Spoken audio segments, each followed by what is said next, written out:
Mr. Chair. I don't know, just hearing all this, it just feels like colleagues just want to pretend that racism and discrimination actually even exist. I don't know how you address systemic, inequity, different various policies and systems without actually like fully understanding the full scope of again the systems and how they were created and the history of how it was created and all of that. I always say this to people. I'm in an institution that wasn't really ready for someone like me, and it's very clear.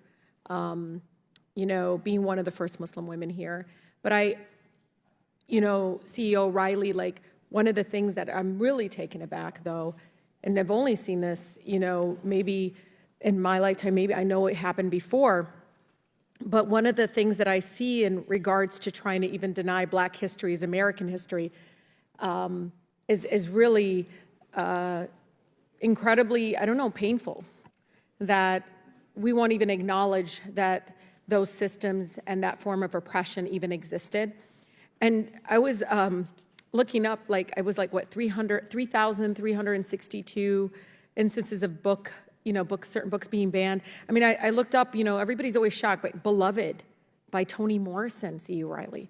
I Know Why the Caged Bird Sings by Maya Angelou. The Color Purple by Alice Walker. I mean, it just goes on. And so, I don't know, talk about, I think the importance here of, how we address systemic inequality without even acknowledging our history. Well, thank you, Congresswoman, for that question, because I think part of what it lays bare is the fact that we are seeing a very organized, highly financed, and concerted effort by some extremist ideologues to say we can't learn about slavery, and in fact, we should go one step further in one instance and say we should say that there's some good things about slavery, require it in our curriculum, even though that is a lie. It is counter to history. That PEN America has actually documented that roughly 80% of all banned book titles are about written by or about people of color or LGBTQ people. So that's targeted. That is not general. And none of that has to do with age-appropriate learning, because what they're doing is telling teachers, and some teachers have been fired for saying, no, but this is consistent with the curriculum I'm being asked to deliver. The fact that we've seen a political attack on AP African American history demanding that things that are historical fact be taken out of the curriculum. That is political. That is political. It should be nonpartisan. It's unbelievable to me that they just want to erase it and completely pretend or try to reinterpret it in 2024. And how that is actually the opposite. This is why, if anything, it proves we need some of these policies in place to protect against that systematic, I think policies that are already in place, that's been embedded in place before I even got here.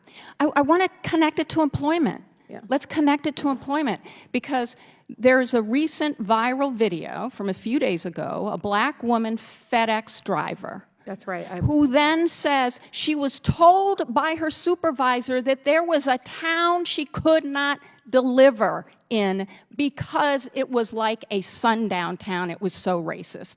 She didn't believe it. She had 2 hours off, and so she wanted to go to the Walmart that was in that town that was 10 minutes away from her route. She drives over there. It's so hostile, she leaves. Her supervisor has to tell, I told you so. But here's the thing. So we're making businesses now have to tell and assign drivers based on their race for their own safety around their routes, and this is in the Midwest. Mm-hmm. That is because we are not doing what even so many companies are now being threatened with for doing, which is saying, how do we understand each other's experiences? I agree. And, CEO Riley, and I'll end, Chairman, but, I grew up in Detroit, and we grew up with community mothers, not just your own biological mothers. And they said, oh, this is not the first time. We had to pretend that it didn't happen. We had to pretend, we couldn't live in those neighborhoods. It's like, move on. That's what they were forced to as children, just move on, stop talking about it. And I think that's incredibly dangerous because we end up repeating history. Thank you so much. I yield. Gentlelady yields. Chair recognizes Ms. Mace from South Carolina.